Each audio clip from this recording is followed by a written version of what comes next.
여러분 안녕하십니까? 원투펀치 주크박스 박찬하 해설위원의 시간이 돌아왔습니다. 네, 안녕하세요. 네, 안녕하세요. 네, 저희가 박찬하 해설위원과 오늘 이야기할 경기는 뉴캐슬 유나이티드 대 맨체스터 유나이티드의 역시 빅매치입니다. 지금 순위상으로도 두 팀이 굉장히 지금 엎치락뒤치락 할 수 있는 순위이고, 어떻게 보면 이 두 팀이 좀 더 위로 좀 도약하기 위해서는 서로를 꺾어야 되는 지금 와중에 있는 데다가 또 공통점이 있죠. 챔피언스 리그 원정을 가서 모두 비기고 왔습니다. 그런데 휴식일로만 따지면 뉴캐슬 파리 원정이 하루 먼저 있었기 때문에 맨체스터 유나이티드의 갈라타사라이 원정보다, 그래서 휴식일은 뉴캐슬이 좀 유리한 것 같지만 박찬하 해설위원께서 이제 설명해 주시겠다시피 뉴캐슬은 지금 부상자가 너무도 많은 상황이라 또 이제 그런 측면에서는 뉴캐슬이 핸디캡이 있는 경기인데, 어찌됐건 저희가 오늘도 팀12에서 제공하는 알파볼 데이터를 기반으로 이야기를 나눠보겠는데요. 두 팀은 뭐 지금 순위상으로 유로파권이라고 볼 수가 있어요. 그래서 이 첫 번째 화면은 너무 당연하기 때문에 그냥 빨리 지나가겠습니다.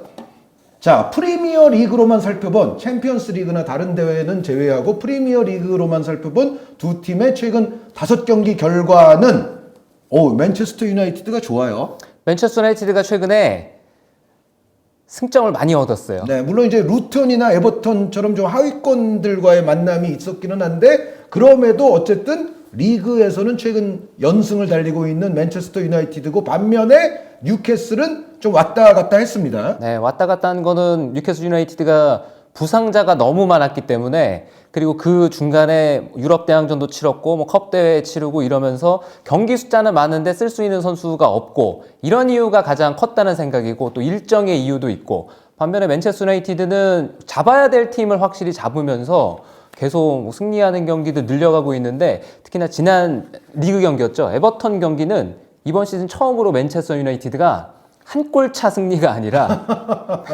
네. 3대 0의 승리. 네. 이번 시즌 리그에서 이기면 진땀승이었거든요. 그런데 그걸 벗어났죠. 네, 득점력 저조로 인해서 정말 시즌 내내 지금 고생하고 있는 맨체스터 유나이티드가 어찌됐건 에버튼전 그리고 갈라타사라이전 뭐 사실은 원하는 결과를 못 얻어내긴 했지만 어쨌든 골을 좀 많이 터뜨리는 데는 계속 성공했던 맨체스터 유나이티드고, 그런데 여기서 뉴캐슬 가장 최근 리그 경기는 언급을 해야 될 것 같아요. 그러니까 부상자가 너무 많아서 정말 약간 백업에 해당하던 자원들을 지금 이제 중용을 하고 있고, 그리고 경기에서 교체도 잘 못 시키고 있죠. 지금 그런 상황이 어려운 상황이 계속 지속되는데도 불구하고 첼시에게 대량 득점을 하면서 승리를 거뒀던 게 좀 마지막 경기 아닙니까? 그렇죠. 4대1로 이겼던 13라운드인데 이삭 선수가 이제 돌아오면서 앞에 그래도 확실하게 골 결정력을 살릴 수 있는 선수가 뛸 수 있다는 거, 이것도 뉴캐슬에게는 다행스러운 대목이었고,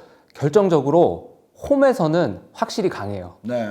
홈에서는 어떤 팀을 만나도 호락호락하지 않은 게 현재 뉴캐슬이죠. 네, 세인트 제임스 파크의 뉴캐슬이다, 이런 말씀을 들어봤고요. 자, 최근 5경기 역시 리그 경기로 두 팀의 경기력을 비교한 알파볼의 데이터입니다. 이 데이터는 전에도 말씀드렸다시피 기대 득점과 기대 실점이 주요 이 데이터의 계산의 근거가 되겠습니다. 뉴캐슬을 지금 보시면 12라운드 본머스전에서는 아주 나쁜 데이터가 나왔어요. 그러니까 기대 실점 쪽의 마이너스가 기대 득점 값을 훨씬 초과한, 그래서 이제 마이너스 5라는 지금 수치가 보여지고 있고, 맨체스터 유나이티드의 경우에는 에버턴전을 이기긴 이겼는데 골도 많이 넣으면서 이겼는데 경기력적으로는 좀 별로 아니었느냐라는 것이 지금 이 알파볼의 데이터로부터 보여지고 있고, 그 맨시티전은 아주 좀 처참했어요. 네, 맨시티전은 지금 마이너스 7, 거의 지금 그래프의 바닥까지 내려가 있는 맨체스터 유나이티드인데, 그 최근 5경기의 어떤 승무패와는 이 경기력 데이터만 보면 좀 다른 것 같아요. 기대 득점, 기대 실점에서는 그런 지표가 나올 수 있죠. 데이터는 거짓말을 안 하니까. 네. 근데 맨체스터 유나이티드가 뭐 최근에 리그에서 이겨가는 경기들을 보면은 공통점은 일단 잘 지켜요.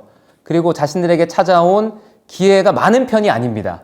네, 그런 기회들을 뭐 한 골 혹은 2골 터뜨리면서 수비가 뒷받침이 되니까 이기면은 승점, 서점을 가져가는 거고, 맨체스터 시티와의 경기처럼 일방적으로 당하게 되면은, 그리고 상대가 골 결정력을 높일 수 있는 팀이랑 만나면 저렇게 완패하는 경기가 나오고, 그러니까 이 기대 득점과 기대 실점에 있어서는 그래프가 좀 곡선을 나타내곤 있지만, 맨체스터 유나이티드의 최근 리그에서 자신들이 하고자 하는 스타일을 봤을 때는 저는 오히려 평균에 좀 수렵하는 모습을 나타내고 있다고 말씀드리고 싶습니다. 네, 그러니까 좋았다 나빴다 뭐 좋았다 나빴다 하기는 하는데 전체적으로 보면은 맨유는 좀 평균적인 것 같다. 근데 뉴캐슬은 상대적으로 꽤 좋은 거 아닌가요? 지금 뭐 팰리스, 울버햄튼, 아스날 상대로도 계속 좋았고 본머스 하나 나빴다가 첼시 때 다시 올라갔으니까 뉴캐슬은 평균보다는 오히려 좀 상회하고 있다고 봐야 되지 않을까요? 그리고 뉴캐슬도 좋은 팀으로 계속 거듭나고 있는 게 일관성 있는 경기력, 그리고 일관성 있는 지표들을 가져가고 있다는 거. 저는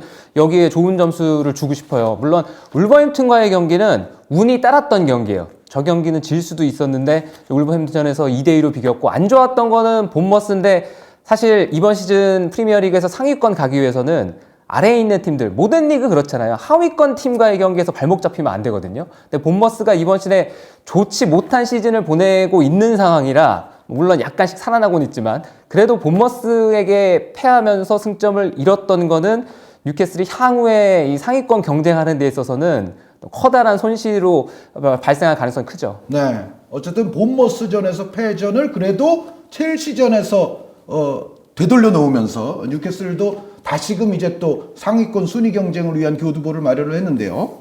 전체 다른 팀들까지 이제 포괄한 리그 평균 점수보다 최근 5경기 공격과 수비에 있어서 모두 뉴캐슬이 우위입니다.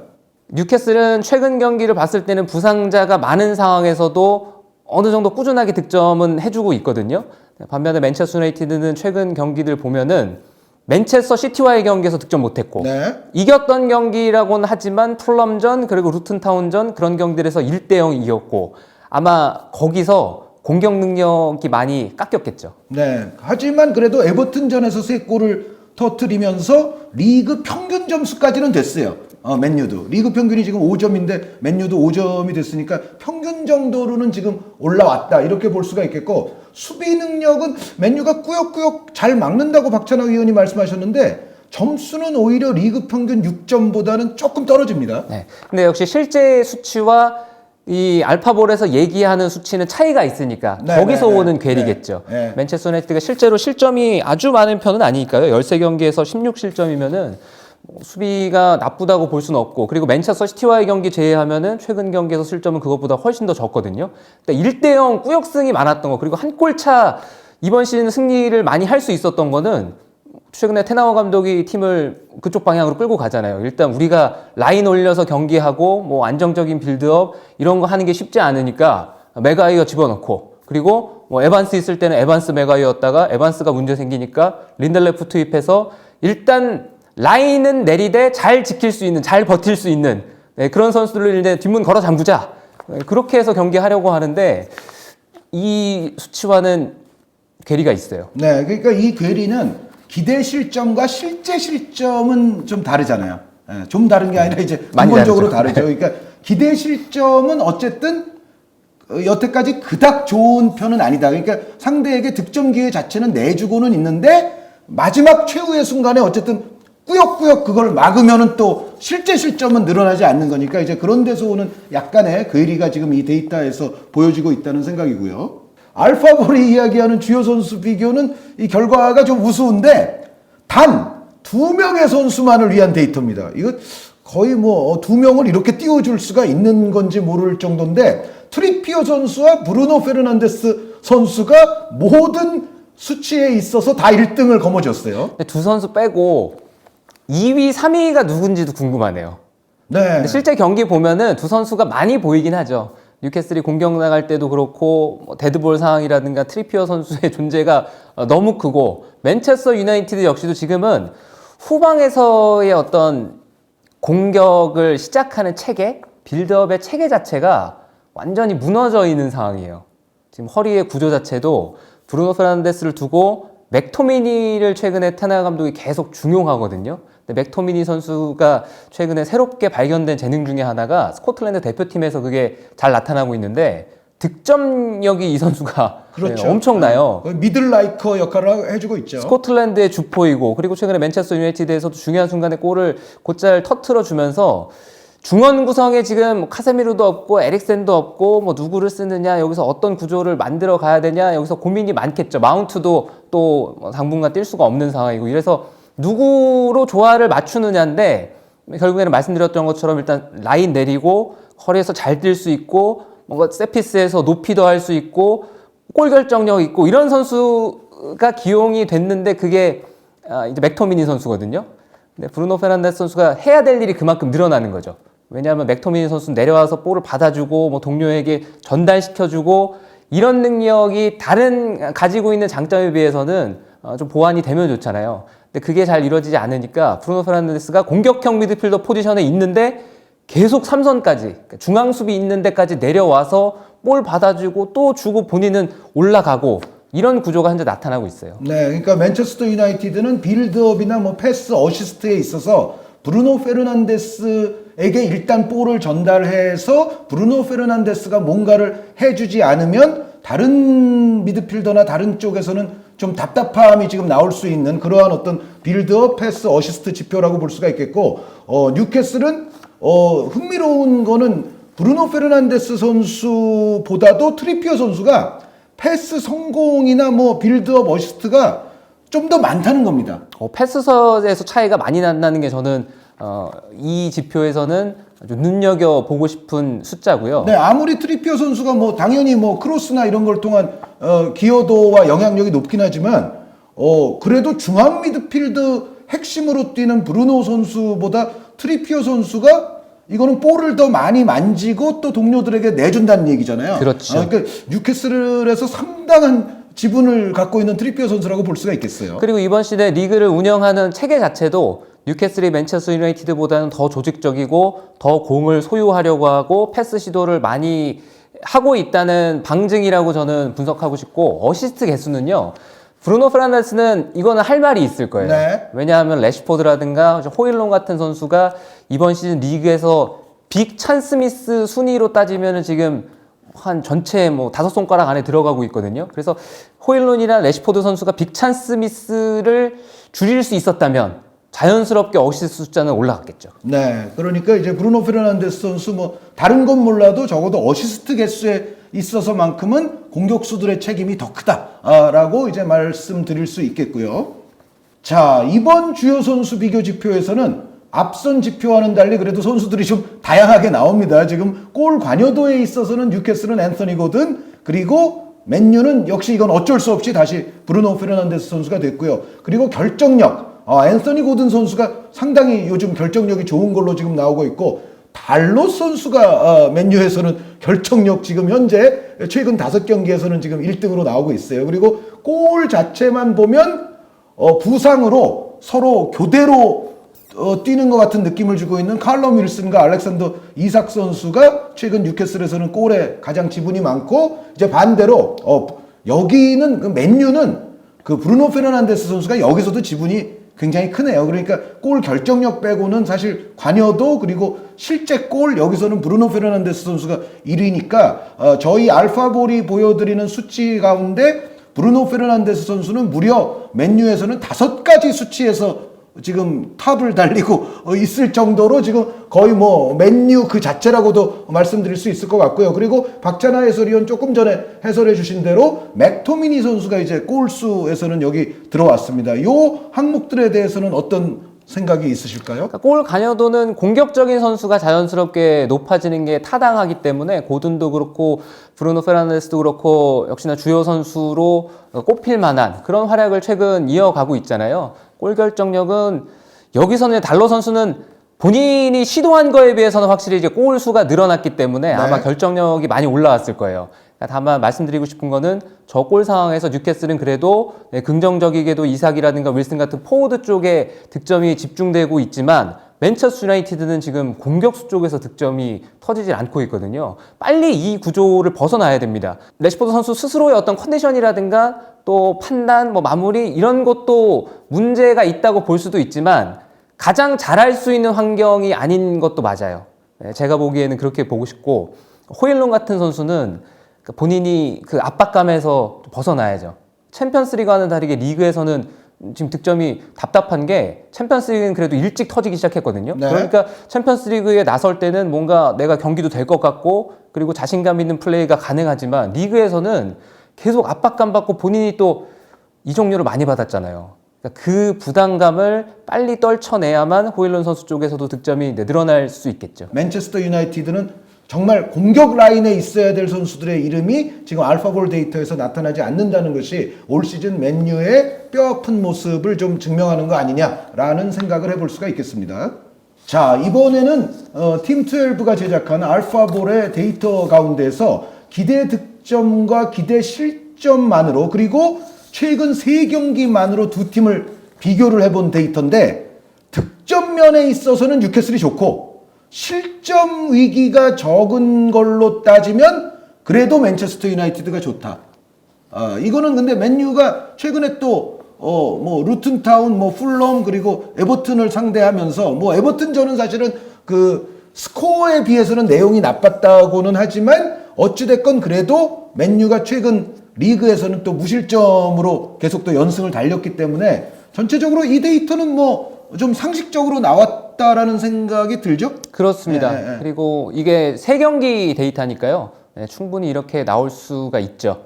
기대 실점에 있어서도 최근에 맨체스터 유나이티드가 경기 숫자를 늘리면은 이 수치가 달라질 수도 있겠지만 최근 3경기 봤을 때는 뭐 풀럼전, 루턴타운전, 에버턴전 다 실점이 없었으니까요. 근데 다만 이제 루턴타운과의 경기는 상대에게 기회를 많이 안 내줬는데 풀럼과의 경기, 에버턴과의 경기 실점이 없었어요. 실점이 없었지만 네, 위기는 있었다. 네, 구체적으로 보면은 저 맨체스터 유나이티드 에버튼전에서의 기대 실점이 2.5예요. 그러니까 거의 뭐 반올림하면은 3골 정도 내줄 뻔도 했었다. 라고 이제 해석을 할 수가 있겠고, 뉴캐슬 같은 경우는 흥미로운 게 저 첼시전에서 4골을 넣었지만 기대 득점은 2.58입니다. 그러니까 기대 득점보다도 실제 득점을 더 높게 가져갔으니까 골을 아주 잘 넣은 경기가 되는 거죠. 네, 점수 차이가 많이 벌어지는 경기들에서는 그런 수치가 나타날 수가 있죠.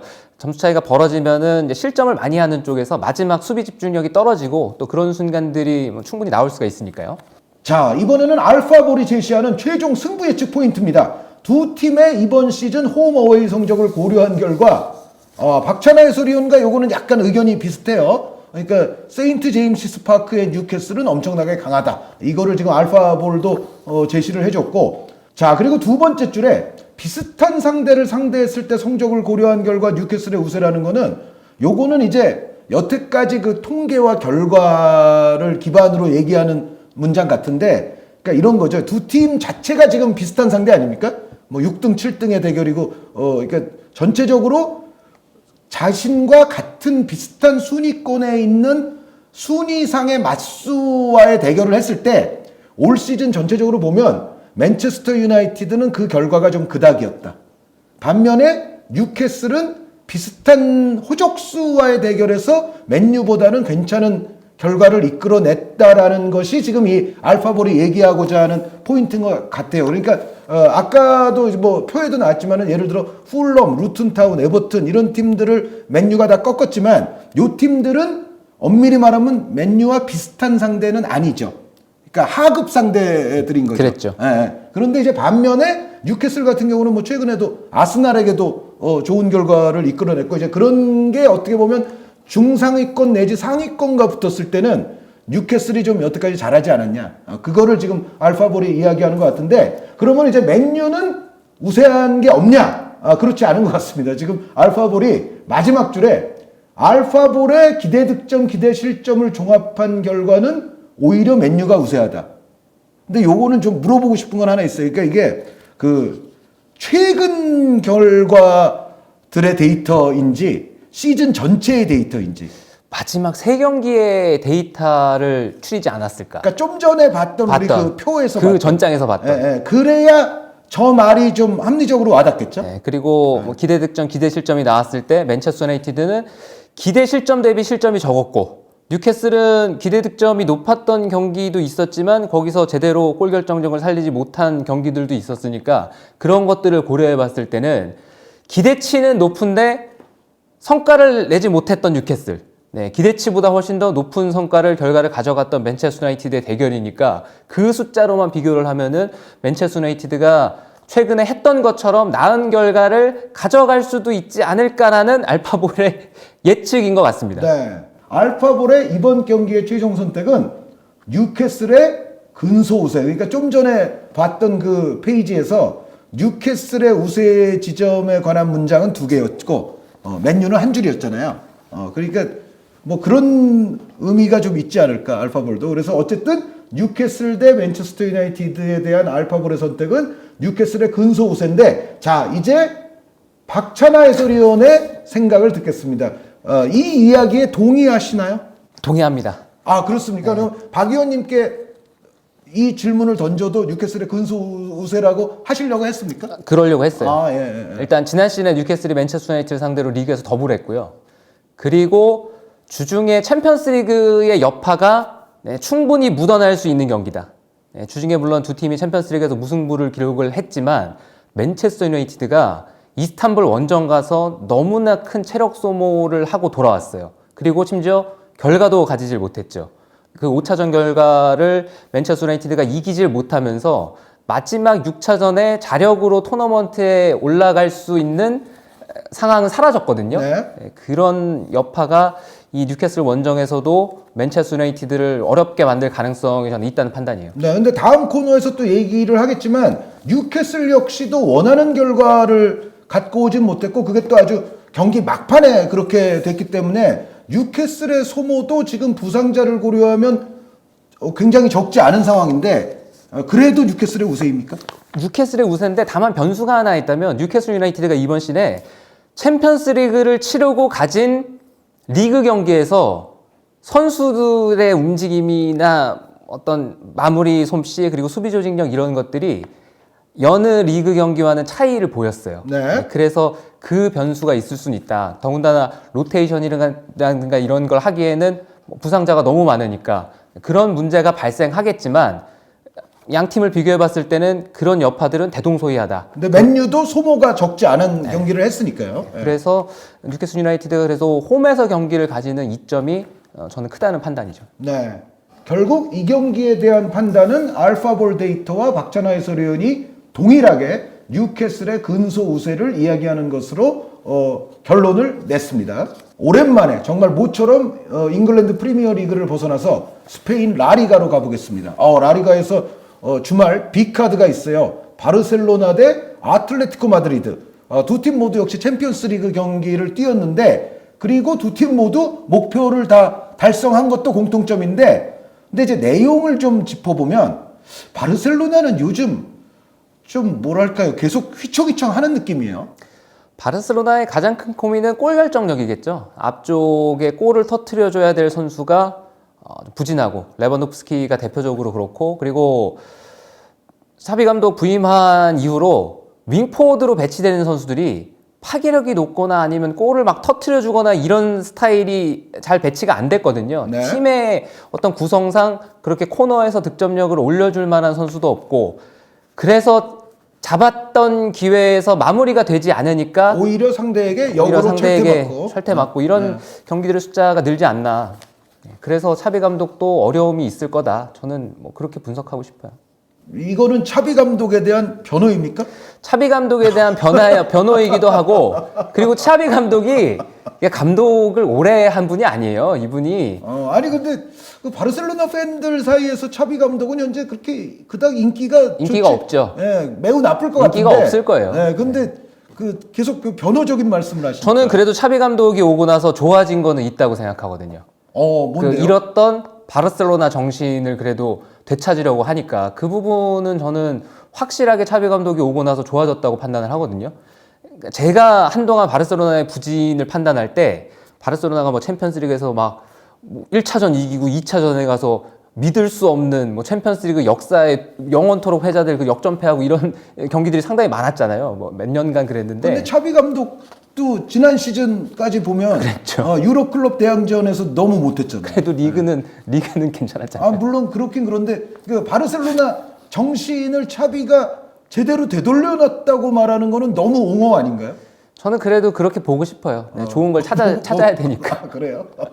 더 좋은 경기력 그리고 더 나은 모습을 보여줬으면 하는 게 마음이긴 한데, 근데 그러지 못한다고 하더라도 지금의 상황을 뭔가 여기서 또 바꿔서 뭐 감독을 또 바꾸고 새로운 감독이 와서 또 변화를 하고 이러면은 예전으로 또 돌아가게 될 위험성도 있잖아요. 그런 거 봤을 때는 그래도 차비 감독이 와서 잃었던 바르셀로나 스타일을 어떻게든 되돌려 놓으려고 하잖아요. 네, 한동안 저는 바르셀로나가 부침을 겪었던 이유는 그 잃었던 바르셀로나 정신이 사라졌었기 때문이라고 봐요.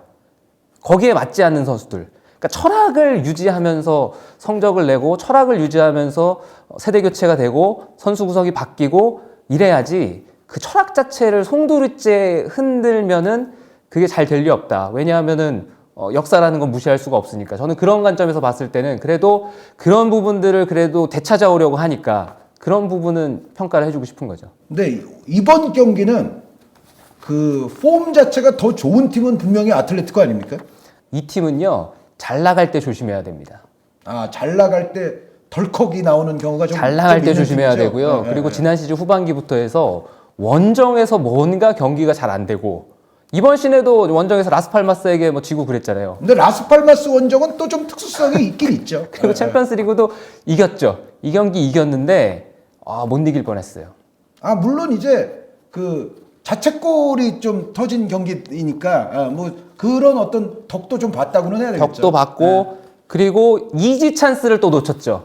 모라타가 시작부터 포문을 시원하게 열면서 시작할 수가 있었는데 완벽한 1대1을 놓치면서 경기가 출발을 했어요. 네. 그래서 아틀레티코는 뭔가 기대치가 높아져 있을 때 스스로 덜컥하는 그때가 이런 경향이 있어서 조심해야 된다. 그러니까 잘 나아가고 있을 때 뭔가 기대치가 극도로 높아졌을 때가 아틀레티코가 가장 조심해야 될 타이밍이다. 근데 최근에 경기만 봤을 때는 더 자기 스타일대로 경기하려고 하고, 그리고 이번 시즌에 눈에 띄게 달라진 수치 가운데 하나는 유효 슛 개수거든요.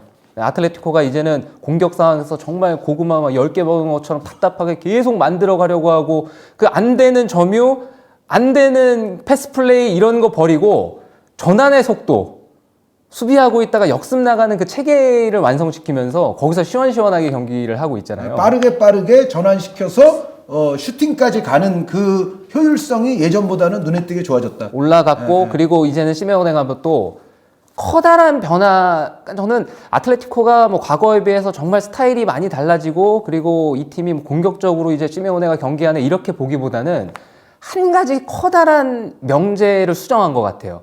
이제는 우리가 버티려고 해도 잘 버티지 못하는 팀이구나.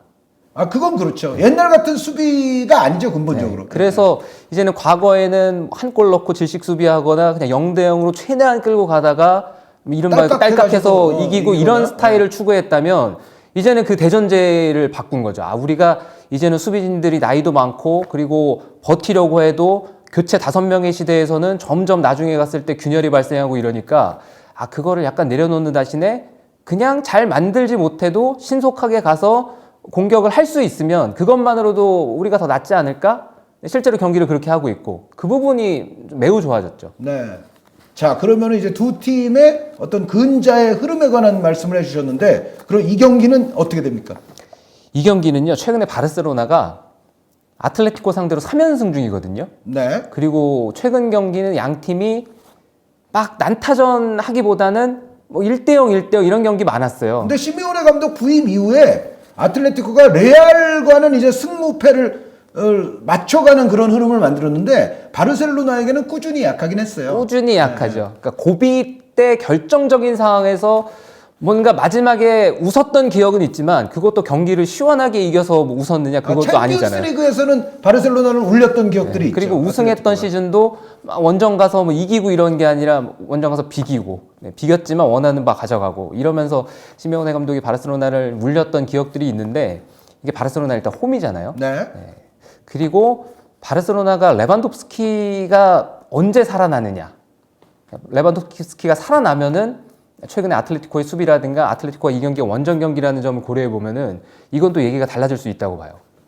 그러니까 아틀레티코가 좀 전에 말씀해 주신 것처럼 예전보다 이제 공격에 신경을 많이 쓰고 공격을 잘하는 팀이 되기는 했는데, 그렇다고 해서 예전만큼 수비가 아주 튼실해 보이지는 않기 때문에 레반도프스키 선수의 컨디션 여하에 따라서는 아틀레티코도 충분히 실점할 수 있다라는 말씀이시죠? 충분히 실점할 수 있고, 그리고 뭐 최근에 보면은 리그도 그렇고 챔피언스 리그도 그렇고 실점이 경기마다 나오긴 하거든요. 와르르 무너지는 스타일은 아니죠. 팀 스타일이 그렇게 수비가 뭐 헐거운 팀은 아니니까 대량 실점하면서 그렇게 경기를 그르치진 않지만, 원정 가서 그것도 상위권 지금 맞대결이잖아요. 이런 경기를 무실점으로 완벽하게 틀어막을 수 있을까? 그러니까 과연 누가 센터백에 기용이 될지는 모르겠지만, 사비치라든가 에르모소라든가, 최근에는 리첼 선수가 최근에 센터백으로 또 많이 나오지만, 이 선수들이 바르셀로나의 공격을 무실점으로 막을 수 있을까라고 생각을 해보면은 그것도 의문이에요.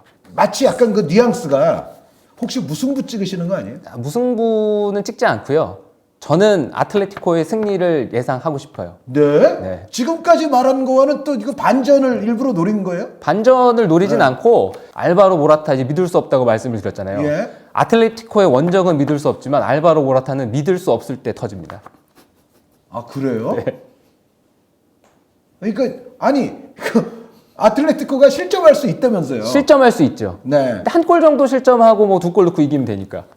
아, 그러니까 바르셀로나도 뭐 살아날 수 있다면서요? 바르셀로나도 살아날 수 있죠. 살아날 수 있는데, 바르셀로나의 어떤 살아날 거에 대한 의문보다는 아틀레티코가 자기의 스타일을 그래도 승패와는 무관하게 비교적 꾸준한 경기력으로 일관성 있게 경기를 하고 있는 시즌이에요. 맞아요. 근데 네. 바르셀로나는 엎치락 뒤치락 기복이 있죠. 업다운이 있죠. 그리고 바르셀로나가 수치 가운데 하나 위험한 수치가, 특히나 이번 아틀레티코랑 경기할 때 이게 바로 대입될 수 있는데, 위험한 수치 중에 하나가 수비에서의 압박 강도가 내려가고요. 네. 그리고 공격에서 수비로 전환될 때 미드필드 사이에 공간이 많이 벌어지는 편이고, 네. 거기서 실점을 많이 하고 있는 시즌이에요. 맞아요. 네, 그래서 그런 부분을 실제로 아틀레티코가 이번 시즌에 잘 가져가고 있다는 점에서 저는 여러 가지 의문부호가 있지만, 그래도 그 이프가 긍정적으로 마무리되는 쪽은 아틀레티코이지 않을까. 근데 아까 처음에 말한 그거는 어떻게 되는 거예요? 아틀레티코는 잘 나가는 느낌이 올 때 조심해야 된다. 조심해서 경기하라는 거죠. 메시지예요. 아, 그래요? 네. 그러니까 조심하면 아틀레티코가 어쨌든 우세하다는 거예요? 그리고 최근에 리그에서 연승이잖아요. 아틀레티코가 지금 2연승 중이고, 바르셀로나는 최근 3경기에서 2승 1무. 지난 라운드를 이제 라요와 경기하면서 답답한 경기한 끝에 비겼는데, 네. 아틀레티코도 단단히 준비하지 않으면 여기서 연승 행진이 또 멈춰설 수 있는, 항상 아틀레티코가 괜찮을 것 같을 때, 흐름 타고 충분히 이 정도면 이제 넘어설 수 있지 않을까 싶을 때 발목 잡히는 경향들이 있어요. 예, 그리고 예, 경기 외적으로도 이게 이번 시내는 그래도 순항하고 있으니까 크게 문제시되지 않는데, 이게 시한폭탄 같은 선수들이 여기도 많아서요. 이런 큰 경기에서는 지금 냉정함을 찾고 경기 안 하면 네. 스스로 경기 그르치는 거죠. 시한폭탄.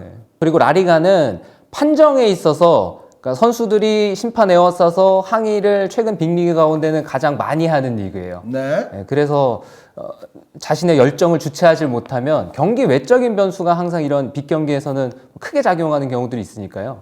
선수들이 축구만 정말 긴 시간 동안 해줬으면 합니다. 네. 어쨌든 이번 주말 라리가 바르셀로나 대 아틀레티코의 정말 흥미로운 빅매치가 펼쳐질 텐데, 박찬하 해설위원은 아틀레티코의 어쨌든 우세로 말씀하셨고요. 그러니까 아까 경기 뉴캐슬 대 맨체스터 유나이티드는 뉴캐슬, 그리고 바르셀로나 대 아틀레티코는 아틀레티코의 우세라는 것이 오늘 주크박스에서의 박찬하 해설위원의 결론이었습니다. 과연 여러분들께서는 앞으로 이 경기들을 보면서 이 결론이 얼마나 맞아갈지를 한번 지켜보시는 것도 좋을 것 같고요. 저희는 또 흥미로운 챔피언스 리그 관련 주제를 가지고서 다음 코너에서 찾아뵙도록 하겠습니다. 여러분 대단히 감사합니다.